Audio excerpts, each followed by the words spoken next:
Kibaru kanubaw ani ɲankuma fɔ sigiyɔrɔ bi ye tarata ye kalo tile 8 san 2000 san 20 ani san 1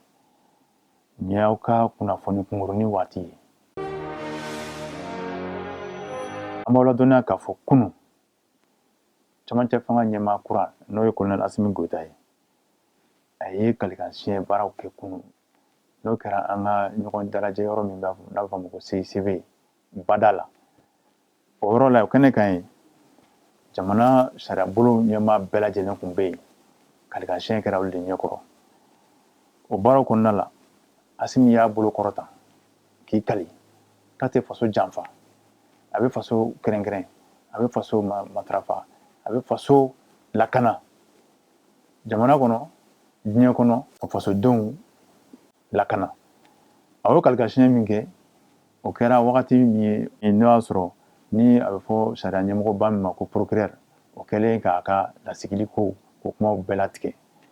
ni o président olu kɛlen k'o ko bɛɛ latigɛ a sɔrɔla ka nin kalikansiɲɛ ninnu kɛ bannen kɔfɛ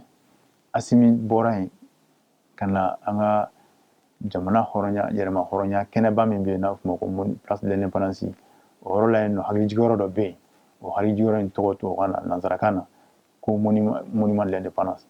yen a taara yiribulu bila yen yiribulu min ye hakilijigin ye k'a ɲɛsin an ka maakɔrɔw ma maakɔrɔ minnu sera ka an ka yɛlɛma hɔrɔnya waleya san 1000 san 900 ani san 60 n'o ye Modibo Keyita n'a nɔ ka baarakɛlaw ye o kɛnɛ kan yen nɔ ani a ye kuma min fɔ an ka jabaraninw na a ko k'a ye fanga ta ni bolo 2 ye a ye fanga ta a tɛna fasodenw a tɛn'u labila foyi ye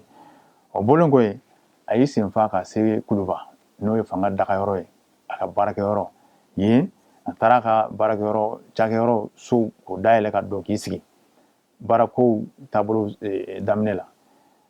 o bɔlen kɔfɛ sa a sɔrɔla k'i tigɛ bila sɛbɛn na sɛbɛn min n'o ye yamaruya sɛbɛn ye ka Sogɛl Kokala Mayiga k'o kɛ an ka marabolo ɲɛmɔgɔ ye n'a bɛ f'o ma ko premier ministre Sogɛl Kokala Mayiga ye Fara Mutari Wani kɔ o jɔyɔrɔ in na o jɔyɔrɔ o baara kɔfɛ a sɔrɔla ka labilali kɛ k'a fɔ ko baara bɛ se ka daminɛ jamanadenw k'u hakilila tigɛ sisan kɔni ale y'a kan di n'Ala sɔnna a tɛ faso janfa o tuma an bɛ dugawu kɛ Ala ka baara ɲɛ a bolo